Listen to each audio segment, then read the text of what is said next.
Press note Bharat निर्वाचन आयोग के द्वारा आज जारी कर दिया गया है।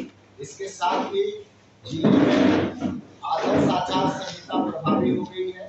साथ ही जिले के लिए और आदर्श आचार संहिता के अनुपालन के लिए जिला स्तर से सेक्शन सीआरपीसी 144 के तहत निरोधात्मक आदेश भी निर्गत कर दिए गए हैं।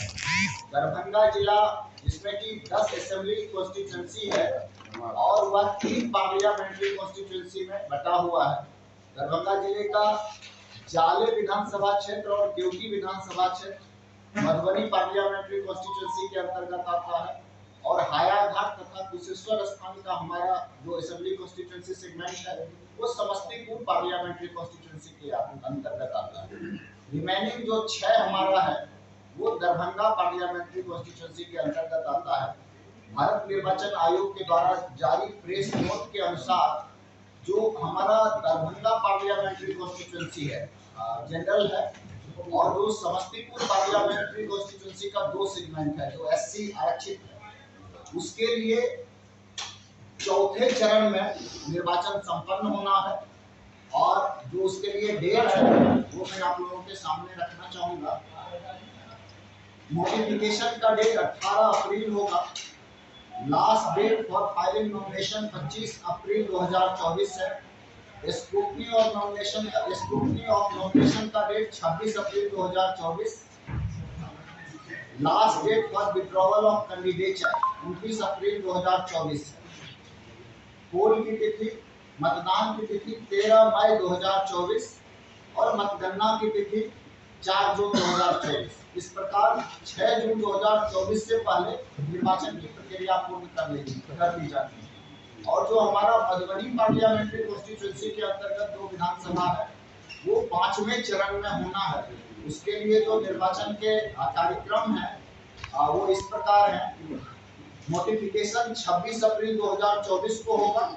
Last date for filing nomination 3 मई 2024। स्क्रूटनी ऑफ नॉमिनेशन 4 मई 2024। Last date for withdrawal of candidature 6 मई 2024 और जो मतदान की तिथि है वो 20/5/2024 है। जो काउंटिंग ऑफ वोट्स है वो 4 जून 2024 को संपन्न होना है और 6 जून से पहले ये मतदान की निर्वाचन की प्रक्रिया पूरी कर दी जाती है। ये 10 पार्लियामेंट्री कॉन्स्टिट्यूंसी में हमारी 10 ERO हैं। इनका नाम और ये डिटेल हम आप लोगों को उपलब्ध करा देंगे मोबाइल नंबर के साथ। और साथ ही हम लोग जिला अनुश्रवण एवं जिला नियंत्रण कक्ष की स्थापना किए हैं जिसका दूरभाष संख्या 062722406000। इस पे कोई भी व्यक्ति अगर किसी भी प्रकार की शिकायत है तो वो दर्ज करा सकते हैं। इसके मुख्य नोडल श्रीमती प्रतिमा कुमारी, संयुक्त राज्यकर आयुक्त दरभंगा है और नोडल डॉक्टर रश्मि वर्मा, जिला प्रोग्राम पदाधिकारी। इसके अलावे जो हमारे ऐप है सी विजिल के और हमारा जो विभांश रिड्रेसल का पोर्टल है, हेल्पलाइन है, ये सारे फंक्शनल रहेंगे। अगर जिला में कहीं भी किसी को भी आदर्श आचार संहिता के उल्लंघन के संबंध में जानकारी प्राप्त होती है तो वो किसी भी माध्यम का उपयोग करते हुए शिकायत कर सकते हैं। अगर सी विजिल ऐप पे करते हैं तो 100 मिनट्स में हमारा जो टीम है 100 मिनट के अंदर उस समस्या का निराकरण करेगा, समाधान करेगा और उसके बाद कार्रवाई सुनिश्चित करेगा। जो हमारा पार्लियामेंट्री कॉन्स्टिट्यूंसी के बारे में हम लोग अभी चर्चा कर चुके हैं कि 3 पार्लियामेंट्री कॉन्स्टिट्यूंसी का हिस्सा हमारे जिले में पड़ता है। 14 दरभंगा जिसके 6 असेंबली सेगमेंट हमारे जिले में है। 6 मधुबनी, उसका 2 हमारा अनुसूचित जाति वो आरक्षित है, उसका 2 असेंबली सेगमेंट हमारे जिले में दरभंगा में पड़ता है। और 23 जो हमारा समस्तीपुर है वो हमारा सामान्य है।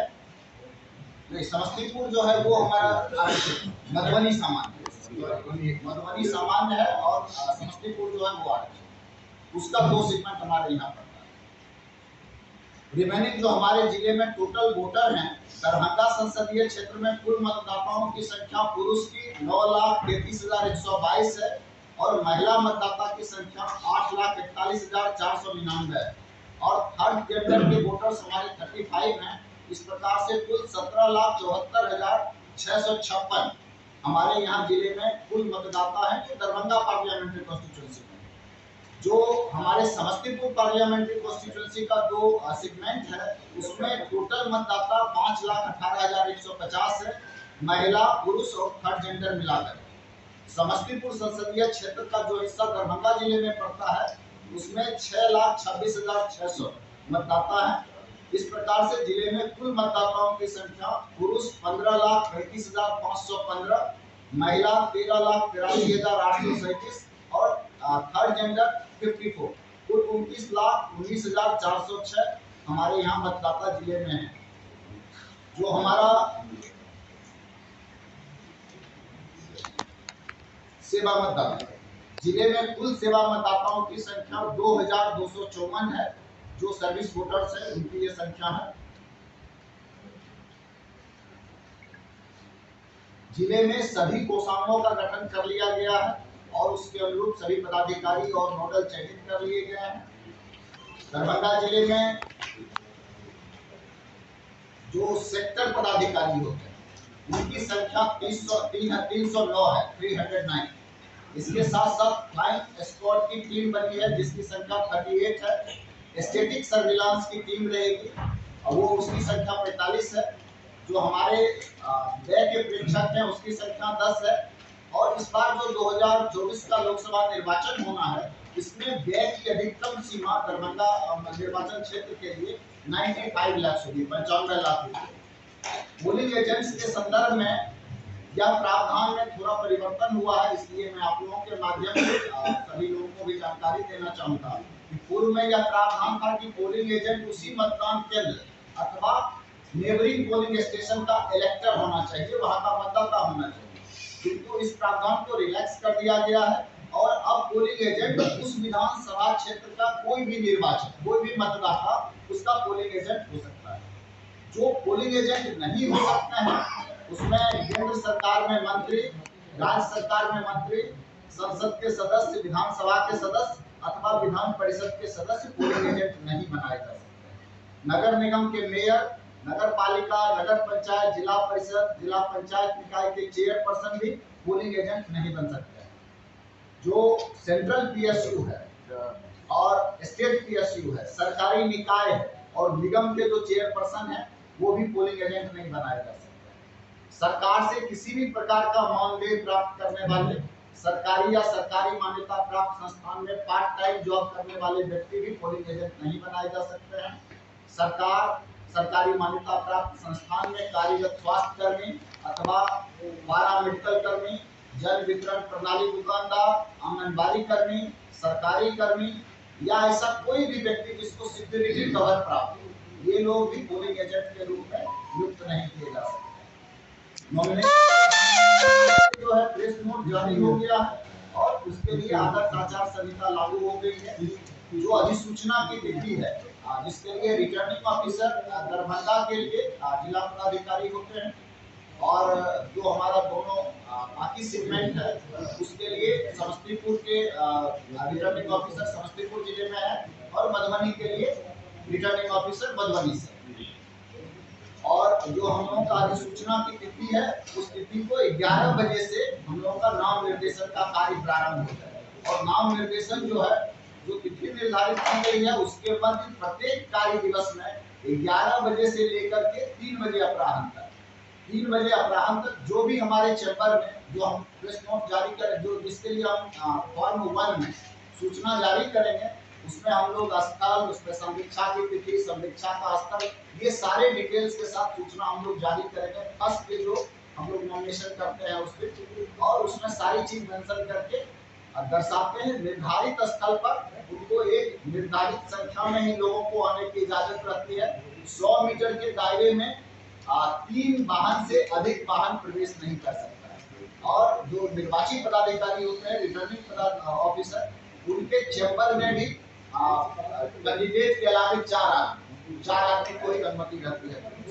नाम निर्देशन के लिए कुछ अर्हता होती है जिसमें वो भारत का नागरिक होना चाहिए, भारत के किसी भी संसदीय क्षेत्र का मतदाता होना चाहिए, 25 वर्ष की आयु डेट ऑफ स्क्रूटनी को वो पूरा करता हो और नॉमिनेशन शपथ देना होता है जो नॉमिनेशन के बाद नॉमिनेशन की अंतिम तिथि तक उनको लेना होगा। और इसी प्रकार से आयोग के द्वारा निर्भरता भी निर्धारित की गई। लोकसभा क्षेत्र के लिए जो कोई कैंडिडेट बनना चाहते हैं, अभ्यर्थी बनना चाहते हैं, तो उनके लिए 25,000 रुपये की राशि निर्धारित है।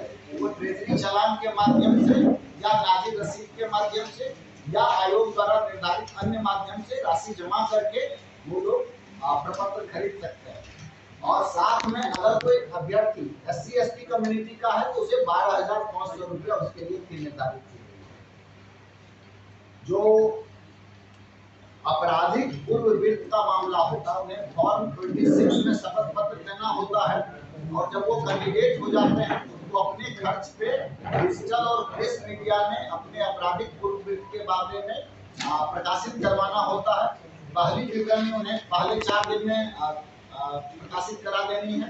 दूसरा जो है 5वें से 8वें दिन में, और थर्ड बार जो प्रकाशन करवाना है वो 9वें दिन से लेकर के last day of campaign, the second day prior to date of poll, उस दिन तक उनको अंतिम बार उसका ये करा देना है। हम लोग जो एक्सपेंडिचर रहता है, एक्सपेंडिचर की मॉनिटरिंग के लिए भी उसमें पूरी व्यवस्था रहती है। एक्सपेंडिचर के ऑब्जर्वर आते हैं। जब कोई कैंडिडेट बनते हैं तो हम उनको रजिस्टर देते हैं। कोई भी खर्च करेंगे तो उनको एक सेपरेट बैंक अकाउंट के माध्यम से ही उससे राशि उनको व्यय करनी होती है और उसके पूरे व्यय का लेखा जोखा रखना होता है। और इसके साथ साथ हम लोग जो आदर्श आचार संहिता का मामला है, सेपरेट बैंक अकाउंट पे हम लोग बात कर ही लिए हैं, तो आदर्श आचार संहिता के मामले में जहां कहीं भी आदर्श आचार संहिता का उल्लंघन होगा तो उन पे आयोग के दिशा निर्देश के आलोक पे हम लोग सिर्फ कार्रवाई करेंगे और त्वरित उन पे कार्रवाई की जाएगी। जो हम लोगों का सार्वजनिक संपत्ति विरूपण का है उसके तहत भी कहीं पर उल्लंघन होगा तो उस पर कार्रवाई होगी।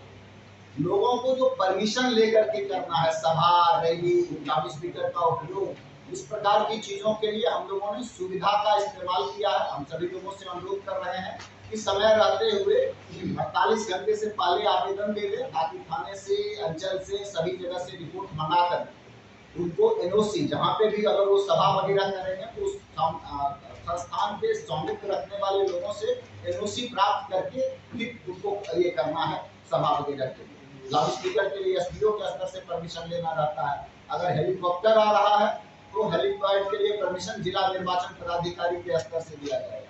हम लोग तीनों अनुमंडल में उनके अनुमंडल क्षेत्र के लिए सुविधा का काउंटर लगा रहे हैं जो सिंगल विंडो सिस्टम रहे। वहां पर अगर वो आवेदन दे देंगे तो वो फिर जिम्मेदारी संबंधित पदाधिकारी की होगी कि सभी जगह से अनुमति प्राप्त करके अंतिम रूप से उनको वहां से अनुमति जारी करनी है। जो सुविधा का मामला है इसमें वीडियो वैन अगर किसी को चलाना है, किसी भी कैंडिडेट को, तो इसके लिए अनुमति मुख्य निर्वाचन पदाधिकारी के स्तर से लेना रहेगा, वहां से उनके लिए प्रयास करना होगा। जैसा कि आप लोग अवगत है कि दरभंगा में हम लोगों का एयरपोर्ट भी है। एयरपोर्ट पे अगर कोई फ्लाइट आती है तो उसके लिए भी स्पष्ट प्रावधान किए गए हैं। वहाँ पे हम लोगों को जो व्यवस्था करनी है टेस्टिंग की या बाकी सारी चीजें, इसके लिए हमने जो हमारा एयरपोर्ट के डायरेक्टर हैं और जो एयरपोर्ट के एयरफोर्स डिवीजन के लोग हैं उनको मैंने लिखित में जो ब्यूरो ऑफ सिविल एविएशन का सर्कुलर है, जो भारत निर्वाचन आयोग का डायरेक्शन है, उसको हम लोगों ने कम्युनिकेट कर दिया है और हम लोग इस पे अपेक्षा करेंगे कि उसका 100% हम लोग यहाँ पे अनुपालन करें। हम लोगों ने जिले में हेलीपैड वगैरह के लिए भी पर्याप्त संख्या में जगह चिन्हित कर रखा है। अगर कोई भी राजनीतिक दल अनुमति देते हैं तो हम लोग पारदर्शी रूप से सबको बराबर अवसर प्रदान करते हैं। हम लोग उनको वो उपलब्ध कराएंगे जो भी हमारे पास संसाधन उपलब्ध रहेगा, ये हम लोगों का प्रयास रहेगा। जो व्यय होता है उसका लेखा और उसका एब्स्ट्रैक्ट उनके निर्वाचन अभिकर्ता द्वारा दाखिल किया जाता है और उसे अभ्यर्थी प्रति हस्ताक्षरित करते हैं, उनका काउंटर साइंड होता है तथा अभ्यर्थी के द्वारा स्वयं अभिप्रमाणित किया जाता है कि लेखा में जो भी ब्यौरा दिया गया है वो सही है और अभ्यर्थी को स्वयं शपथ पत्र भी देना होता है। और जब निर्वाचन का परिणाम की घोषणा हो जाती है तो सभी अभ्यर्थी को 30 दिनों के अंदर उनको व्यय लेखा दाखिल करना होता है। दाखिल नहीं करने पर और त्रुटिपूर्ण रीति से अगर वो दाखिल करते हैं तो RPF 1951 की धारा 10A के तहत उनको निरहरित घोषित किया जा सकता है, यानी कि वो निर्वाचन आगे के लिए लड़ने से उनको वंचित करने का आदेश जारी हो सकता है। आदर्श आचार संहिता में जो और प्रावधान है, मैं ये आप लोगों के साथ साझा करना चाहूंगा कि कोई अगर वाहन है, मोटरसाइकिल है, तो उसमें एक झंडा, वो भी स्पेसिफिक मापदंड का लगाए जाने का प्रावधान किया गया है, जो 1/2 फीट का होता है, और उसकी डंडी जो है वो 3 फीट से अधिक नहीं होनी चाहिए, जिस डंडे में वो झंडा रहे। रोड शो अगर कोई करते हैं, उसमें अधिकतम वाहनों की संख्या 10 होगी। अब आप लोगों के मन में ये प्रश्न उत्पन्न हो रहा होगा कि जहां रोड शो में 10 से अधिक वाहन हो, वहां क्या हो। उसके लिए आयोग के प्रावधान है कि अगर 10 से अधिक वाहन रोड शो में भाग लेंगे, तो एक काफिला यानी 10 वाहन के बाद दूसरा जो 10 वाहन होगा, उसके बीच कम से कम 100 मीटर की दूरी मेंटेन करनी होगी, तभी वो काफिला जा सकता है, नहीं तो उसे आदर्श आचार संहिता का उल्लंघन माना जाएगा। रोड शो पे बैनर को प्रयुक्त, वाहन पर कोई बैनर प्रयुक्त नहीं किया जाना है। जैसा कि हम बता दिए कि कोई भी वाहन में परिवर्तन करते हैं, तो उसके लिए कोई रथ के रूप में उसको डिजाइन कराते हैं, बनाते हैं, तो उसके लिए परमिशन मुख्य निर्वाचन पदाधिकारी के स्तर से लिया जाना है। जो अस्थायी कार्यालय है, चुनाव के दौरान कई बार लोग अस्थायी कार्यालय की भी अनुमति लेते हैं, उसमें अधिकतम 4 फीट बाय 8 फीट का बैनर एक लगा सकते हैं।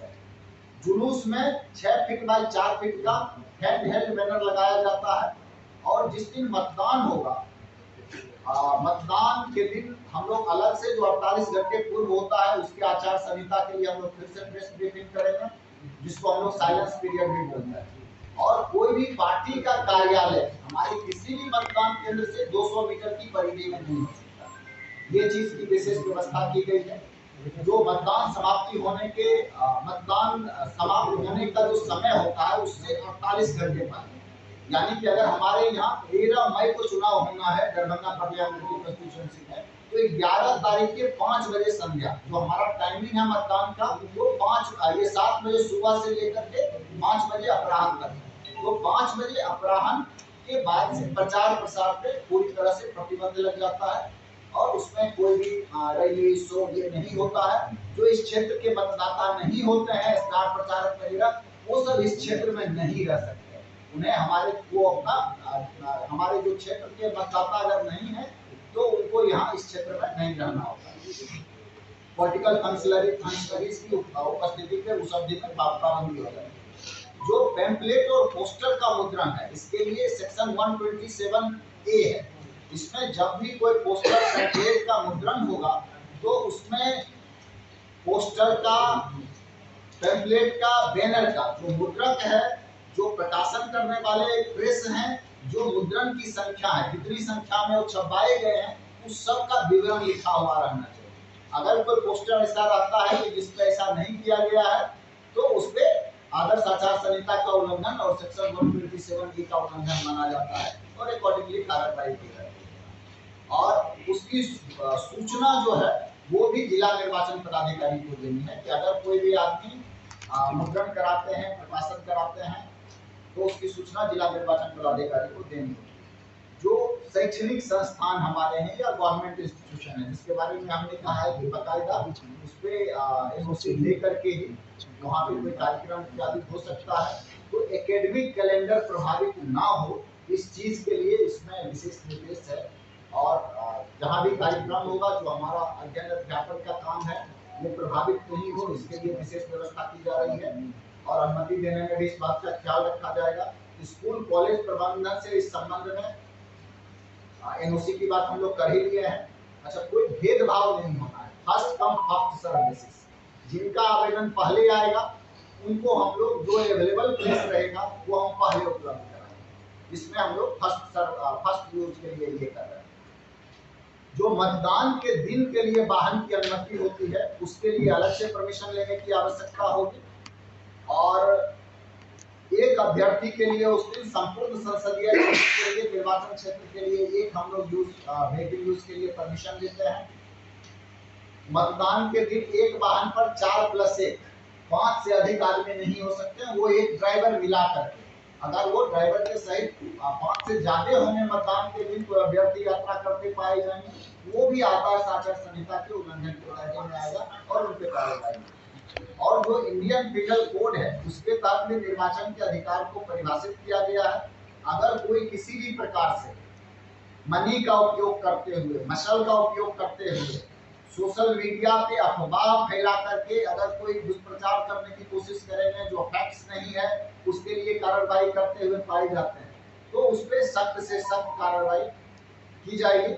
जो सेक्शन 171B है, कोई भी आदमी प्रलोभन देता है वोट करने के लिए, घूस देता है या प्रलोभन देता है और उसका कोई दोषी पाया जाता है तो उसके लिए उसमें प्रावधान किया गया है और सेक्शन 171E के तहत दंड के लिए प्रावधान किया गया है। जो निर्वाचन में अनड्यू इन्फ्लुएंस डालता है, किसी को रोक दिया, किसी को वोट नहीं देने दिया या जबरदस्ती किसी के पक्ष में कहा, यानी स्वतंत्र और निष्पक्ष मतदान को जो भी प्रभावित करने की कोशिश करता है उस पर 171C के तहत कार्रवाई की जाती है। जो निर्वाचन में इम्पर्सोनेशन करता है, यानी दूसरे के बदले जाकर के वोट देने चला गया, नाम किसी और का है और उसके बदले जाकर के वोट देने का, बोगस वोटिंग जिसको हम लोग बोलते हैं, वो 171B के तहत अपराध है। निर्वाचन के संबंध में गलत घोषणा 171G के तहत अपराध की श्रेणी में आता है। निर्वाचन के संदर्भ में अवैधानिक भुगतान, निर्वाचन व्यय लेखा संधारण में विफल रहना क्रमशः 171H और 171I के अंतर्गत आता है।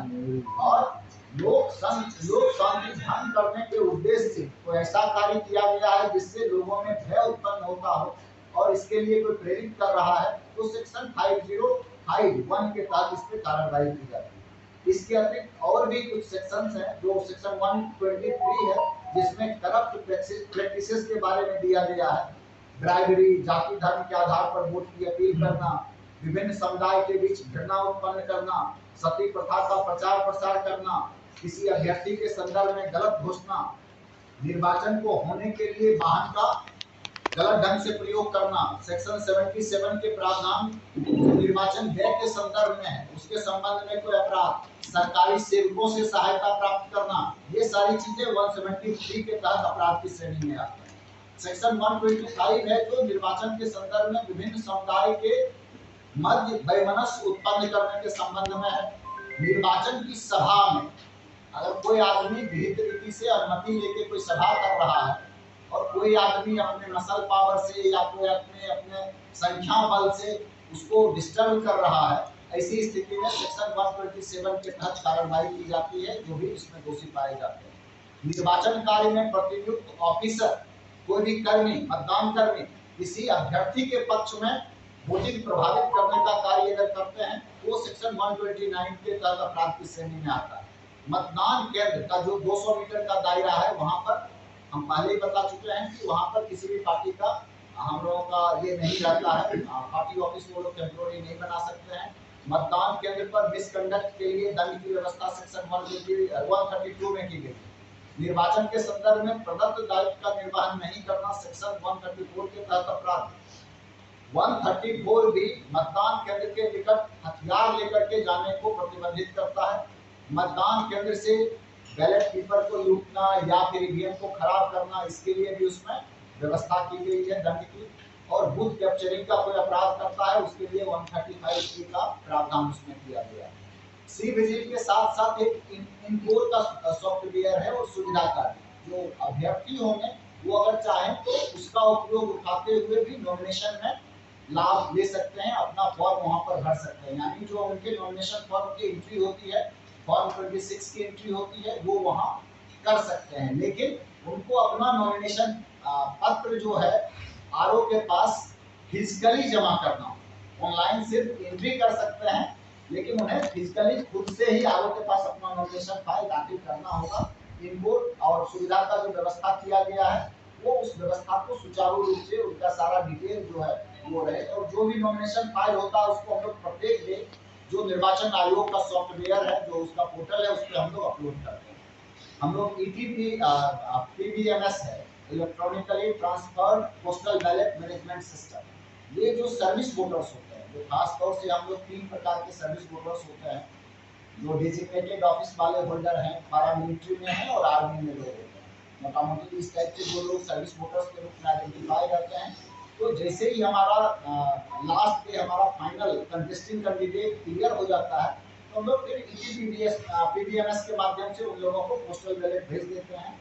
और मतगणना के दिन 8 बजे सुबह तक जितने भी हमको आ जाते हैं पोस्टल बैलेट, वो सब काउंटिंग का हिस्सा हो जाता है। इस संदर्भ में हम लोग एक और नया इस बार जो भारत निर्वाचन आयोग के द्वारा ये किया गया है, इस बार के निर्वाचन में ESMS का हमारा एक स्पेशल पोर्टल है, जो इलेक्ट्रॉनिकली जो सीजर मैनेजमेंट सिस्टम है, जो कोई भी अवैध रूप से वाहन चेकिंग के दौरान या कहीं कोई सूचना मिलती है, कोई शराब पकड़ाता है या कोई राशि पकड़ाती है, सोना चांदी पकड़ाता है, जिसका निर्वाचन के कार्य में दुरुपयोग हो सकता है, तो उसको भी मैनेजमेंट सिस्टम के तहत जो है अपलोड करना है। और उसके लिए सभी जितने भी हमारे सेक्टर ऑफिसर हैं, जितने भी पुलिस के अधिकारी हैं, जितने भी हमारे फ्लाइंग स्क्वाड है, सबको बैंक को कोई इलीगल ट्रांजैक्शन बैंक में होता है तो सब पे भारत निर्वाचन आयोग की नजर रहेगी, जिला प्रशासन, जिला निर्वाचन पदाधिकारी की और वरीय पुलिस अधीक्षक की नजर रहेगी। तो हम लोग इस सब पे जहाँ भी ये पाया जाएगा कि उल्लंघन हो रहा है प्रावधान का, हम लोग उस पर कार्रवाई करेंगे और उसको हम लोग ESMS से मॉनिटर कर रहे हैं।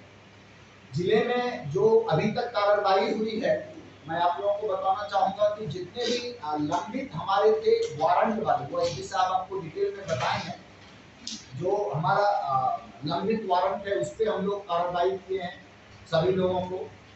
जितने भी हमारे आर्म्स लाइसेंस होल्डर हैं उनका हम लोग ये करा चुके हैं इंस्पेक्शन का काम, और जो छूट गए थे हम दोबारा भी उनके लिए इंस्पेक्शन का काम उनके लिए शेड्यूल निकाल के करा रहे हैं। साथ साथ जो निरोधात्मक कार्रवाई है, जो थाना से रिपोर्ट इस प्रकार का प्राप्त हुआ है कि ऐसे उपद्रवी तत्व और सामाजिक तत्व जो निर्वाचन को प्रभावित कर सकते हैं, तो उनको हम लोग भेज करके बाउंड डाउन करा रहे हैं। Bound down in the sense उद्देश्य यही है कि वो एक बार बाउंड डाउन ये कर दें कि किसी भी प्रकार से निर्वाचन के काम में वो बाधा नहीं डालेंगे, इस आशय का वो बंद पत्र रखते हैं। और उनको मत देने का, निर्वाचन के दिन उनको मत देने का पूरा अधिकार रहता है। जो शराब की बरामदगी है उस पर हमारी फोकस रहेगी। मात्रा और बाकी चीजों में के बारे में जो वरीय पुलिस अधीक्षक CPSP हैं, ये डिटेल में हम लोगों से चर्चा करेंगे। तो हमारा ये फोकस है कि शराब, रुपया कोई भी उपयोग होना, कोई आदमी किसी भी प्रकार को प्रलोभित ना करे, जाति, धर्म, संप्रदाय, इसके आधार पे कोई आदमी वोट मांगने की बात करता है तो हमारा वीडियो सर्विलांस टीम भी है, और जितने भी सभा जुलूस होंगे उस सब में हम लोग उसको मॉनिटर करेंगे, और कोई आदर्श आचार संहिता का उल्लंघन होगा तो कोई नियम संगत उन पर कार्रवाई भी करेंगे।